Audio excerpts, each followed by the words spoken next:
రైతు భరోసా తెలంగాణ రాష్ట్ర ప్రభుత్వం 9 రోజులలో 9,000 కోట్ల రూపాయలను రైతుల ఖాతాల్లో జమ చేసిన సందర్భంగా రికార్డు సృష్టించిందని చెప్పి కాంగ్రెస్ పార్టీ ప్రభుత్వం చెప్తా ఉంటే అటు బీఆర్ఎస్ మాత్రం చాలామంది రైతులకు ఇంకా డబ్బులే పడలేదనేటువంటి మాట చెప్తా ఉన్నారు. సరే పడ్డాయా పడలేదా, ఒక 9,000 కోట్ల రూపాయలు అయితే 8,774 కోట్లు ఏమో లెక్క చూపిస్తూ ఉన్నారు ఇంతవరకు వేసినామని చెప్పి. ఏదేమైనప్పటికీ కూడా ఈ 9,000 కోట్లకు సంబంధించినటువంటి లెక్క మరొకసారి విఫలంగా చూడాల్సినటువంటి అవసరం ఉంది. ఈ 9,000 కోట్లు ఎక్కడివి? 9,000 కోట్లు ఎక్కడి నుంచి తీసుకొచ్చారు? ఈ 9,000 కోట్లను ఎవరెవరి ఖాతాల్లో వేసారు? అందులో బీసీల వాటా ఎంత? ఈ 9,000 కోట్లలో బీసీలు ఈ 9,000 కోట్లకు మిత్తి, వీటన్నిటి లెక్కల సారాంశంగా రైతు భరోసా కార్యక్రమం 9,000 కోట్ల రూపాయలు వేస్తే ఎవరి బొక్కసాల్లో ఎక్కువ నిండింది? ఈ డాక్యుమెంట్ని ఇవాళ మీ ముందు పెట్టదలుచుకున్నాం. ఇక్కడ రైతు భరోసా పథకం ఎవరికి లాభం? రైతు భరోసా పథకం కింద రైతుల ఖాతాలోకి 9,000 కోట్ల రూపాయలు జమ చేసినట్టు మన ప్రభుత్వం చెప్పింది. మరొకసారి ప్రభుత్వం తెచ్చిన అప్పు, దాని వడ్డీ మరియు ఎవరికి రైతు భరోసా ద్వారా లాభం చేకూరిందన్న విషయాలు ఒకసారి గమనిస్తే ప్రస్తుత బడ్జెట్ ప్రకారం 70,000 కోట్ల అప్పు తెస్తామని చెప్పడం జరిగింది. దానిలో భాగంగానే 9,995 కోట్ల రూపాయలు కంచెకచ్చి బౌలిలో సర్వే నెంబర్ 25లో ఉన్న 400 ఎకరాలు కుదవబెట్టి తేవడం జరిగింది.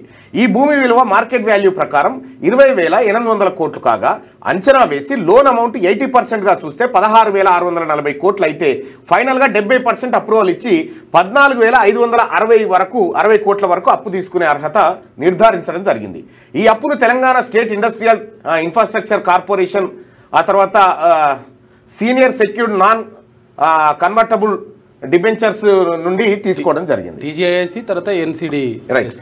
ఇది ఇక్కడి నుంచి అప్పు తీసుకోవడం జరిగింది. దీనికి మా సోర్స్ ఏంటంటే డెక్కన్ హెరాల్డ్లో 12 తారీఖు ఏప్రిల్ 2025లో దీన్ని కథనానికి సంబంధించినటువంటి సారాంశం ఉంది. ఇక్కడ నుంచి 14,560 కోట్ల వరకు అప్పు తీసుకునే అర్హతను, అంటే దాని వాస్తవ విలువ వచ్చేసి 20,800 కోట్లు అయితే దాంట్లో 70% అంటే 14,560 కోట్ల రూపాయలు అప్పు తీసుకోవడానికి ప్రయత్నం చేసింది. ఇక ఇక్కడి నుంచి తీసుకొచ్చినటువంటి అప్పు ఇది. ఈ రైతు భరోసా కోసం ఖర్చు చేసిన 900 కోట్ల అప్పుకు 7 సంవత్సరాల్లో తిరిగి చెల్లించడం దాదాపు 5,890 కోట్ల రూపాయలు వడ్డీ కట్టవలసి ఉంటుంది. 9.35 వడ్డీ కాడికి వడ్డీ ఎంత? ఈ 9,000 కోట్ల కంటే ఈ 7 ఏళ్లలో తిరిగి చెల్లిస్తామని చెప్పి బాండ్లను వీటిని చూపెట్టి, భూములను చూపెట్టి బాండ్లను వేలమేసి 5,890 కోట్ల రూపాయలు ఓన్లీ ఇంట్రెస్టే. అంటే అయితే అసలు వడ్డీ చూస్తే ఈ అప్పు మొత్తం 14,890.5 కోట్ల రూపాయలు వస్తున్నట్టుగా లెక్కలు చెప్తా ఉన్నాయి. ఇక ఇంత డబ్బు తెచ్చిన డబ్బు ఇది ఈ 14,890 కోట్లలో ప్రభుత్వ లెక్కల ప్రకారమే 56% బీసీలు కట్టాలి. 56% బీసీలు కట్టాలి. ఎంత కట్టాలి బీసీలు, ఎంత పోయింది, ఏం కథ అనేది ఒకసారి చూస్తే ఈ డబ్బు సామాజిక వర్గాల వారీగా చూస్తే రైతులకు వచ్చిన ఆదాయం ఎంత, అప్పు ఎంత ఒకసారి చూద్దాం. సామాజిక వర్గం బీసీల దగ్గర ఎంత భూమి ఉంది? మొత్తం భూమిలో 44% భూమి బీసీల దగ్గర ఉంది. వాళ్ళ జనాభా 60% ఉంటుంది.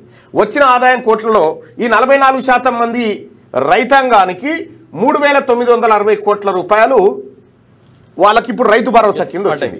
3,960 కోట్ల రూపాయలు. కానీ ఈ అప్పులో ఎంత కట్టాలి బీసీ రైతులు? 8,934 కోట్ల రూపాయలు ఓన్లీ బీసీలు చెల్లించాల్సినటువంటి అప్పు. ఎంత నష్టం జరిగింది రైతు భరోసాలో? 4,974 కోట్ల రూపాయలు బీసీలకు నష్టం జరిగింది. అంటే 5,000 కోట్లు. 5,000 కోట్లు. ఎస్సీలకు సంబంధించి వాళ్ళ దగ్గర ఉన్నటువంటి భూమి 9% భూమి మాత్రం ఈ తెలంగాణ రాష్ట్రంలో 9% భూమి ఎస్సీల దగ్గర ఉంది. వాళ్ళ జనాభా వచ్చేసి అప్రాక్సిమేట్గా 18% ఉంటుంది. 17.5 అనేదో చూపించారు కానీ 18% ఉంటుంది. అయితే వాళ్ళకి ఎంత ఈ రైతు భరోసా ద్వారా ఎన్ని కోట్ల రూపాయలు పడ్డాయంటే 810 కోట్ల రూపాయలు. 810 కోట్ల రూపాయలు ఈ రైతు భరోసా ద్వారా ఎస్సీల ఖాతాల్లో, ఎస్సీ రైతుల ఖాతాల్లో పడ్డాయి. మరి ఈ 14,890 కోట్ల రూపాయల అప్పులో ఎస్సీలు కట్టవలసినటువంటి అప్పు ఎంత అంటే 2,680 కోట్లు కట్టాలి. 2,680 కోట్ల రూపాయలు అప్పు మీదేసుకొని అందులో 810 కోట్ల రూపాయలు వాళ్ళ ఖాతాలో పడ్డాయి. వాళ్ళు పెట్టిన పెట్టుబడి ఇంత, వాళ్ళకు వచ్చింది ఇంత. వాళ్ళు ఎంత నష్టపోయారు? ఎస్సీలు 1,870 కోట్ల రూపాయలు నష్టం జరిగింది వాళ్ళకు. ఇక ఎస్టీ రైతాంగం 12.40% ఉన్నట్టుగా వాళ్ళ జనాభా గురించి చెప్తా ఉన్నారు. ఇక్కడ వాళ్ళ జనాభా వచ్చేసి అప్రాక్సిమేట్గా ఇక్కడ ఎస్టీల చేతిలో 12.40% భూములు ఉన్నాయి. 12.5% భూములు ఎస్టీల దగ్గర ఉన్నాయి. వారి జనాభా ఎంత ఉంది అని అంటే 12% ఉంది అన్నట్టుగా అప్రాక్స్గా చెప్తా ఉన్నారు. వచ్చిన ఆదాయం వాళ్లకు ఈ రైతు భరోసా ద్వారా ఎంత అంటే 1116 కోట్ల రూపాయలు వాళ్ళ ఖాతాలలో జమ అయినాయి. కానీ ఈ అప్పులో వీళ్ళు కట్టాల్సింది ఎంత అంటే 1787 కోట్ల రూపాయలు వీళ్ళు కట్టాలి. అంటే ఎస్టీలకు ఎంత నష్టం జరిగింది? 671 కోట్ల రూపాయల నష్టం జరిగింది ఎస్టీలకు. ఇక ఓసీలు, నిరుపేదలైన ఓసీలకు చూద్దాం. మొత్తం తెలంగాణ రాష్ట్రంలో ఉన్నటువంటి భూమిలో ఇప్పుడు రైతు భరోసా వేసారు కదా, 1,49,00,000 ఎకరాల భూములకు వేసారు కదా, దీంట్లో 43% భూములు ఓసీలే. 43%. వీళ్ళ జనాభా 10% లోపే. 10% లోపు ఉన్నటువంటి వాళ్ళ దగ్గర 43% భూమి ఉన్నది. 60% ఉన్న బీసీల దగ్గర 44% ఉన్నది. ఈ బీసీలతో సమానంగా భూములు ఉన్నాయి.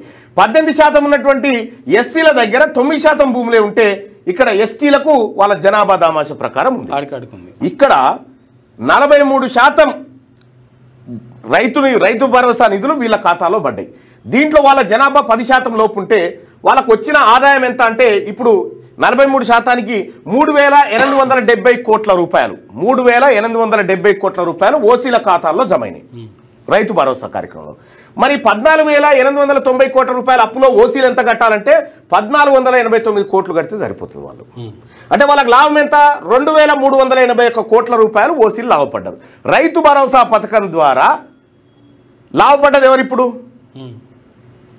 అప్పేమో వీళ్ళు మొయ్యాలి, ఎస్సీ ఎస్టీ బీసీలు మొయ్యాలి. లాభం ఎవరికి జరిగిందో చూడండి. సో ఈ డేటా ఇది మనదేం కాదు, సర్కార్ నుంచి తీసుకున్న డేటానే. అఫీషియల్గా ఎక్కడెక్కడ ఏం చెప్పారు అనేది ఆ డేటా దీంట్లో ఉంటుంది. ఈ డేటాకు సంబంధించినటువంటి లింక్ కావాలంటే మీకు డిస్క్రిప్షన్లో ఉంటుంది, లేకపోతే అక్కడ చాట్ బాక్స్లో కూడా ఉంటుంది. మీకు కావాలంటే ఆ లింకు తీసుకోండి. మనం గమనించాల్సిన విషయం ఏంటంటే 9,000 కోట్ల రూపాయలు 9 రోజులలో వేసినని గొప్పలు చెప్తున్నటువంటి ప్రభుత్వం ఎవరికి వేసింది ఆ పైసలు? ఏ వర్గాల దగ్గర భూములు ఉన్నాయి? 6వ తరగతి నుండి 10వ తరగతి విద్యార్థులకు గొప్ప అవకాశం. ఏపీ, తెలంగాణ మరియు సిబిఎస్ఈ విద్యార్థులకు ఎలాంటి అడ్మిషన్ ఫీజు లేకుండా సంవత్సరానికి కేవలం 1000 రూపాయలకే ఐఐటీ స్టాండర్డ్స్ తో ఆన్లైన్ ట్యూషన్స్ చెప్పబడును. 15 ఏళ్ల సుదీర్ఘ అనుభవం గల ఫ్యాకల్టీతో క్లాసులు నిర్వహించబడును. ఇప్పుడే ప్లే స్టోర్ నుండి ధర్మవాహిని యాప్ ని డౌన్లోడ్ చేసుకోండి. వివరాలకు సంప్రదించండి 7893051526. లేటెస్ట్ న్యూస్ తెలుగు మరియు ఇంగ్లీష్ అప్డేట్స్ కోసం ఇప్పుడే క్యూన్యూస్ అఫీషియల్ యాప్ ని ప్లే స్టోర్ నుండి డౌన్లోడ్ చేసుకోండి. సరికొత్త సమాచారాల కోసం క్యూన్యూస్ వెబ్సైట్ ని ఫాలో అవ్వండి. ఛానల్లో ప్రాంతీయ, జాతీయ, అంతర్జాతీయ వార్తలు వీక్షించండి. లైక్ చేయండి,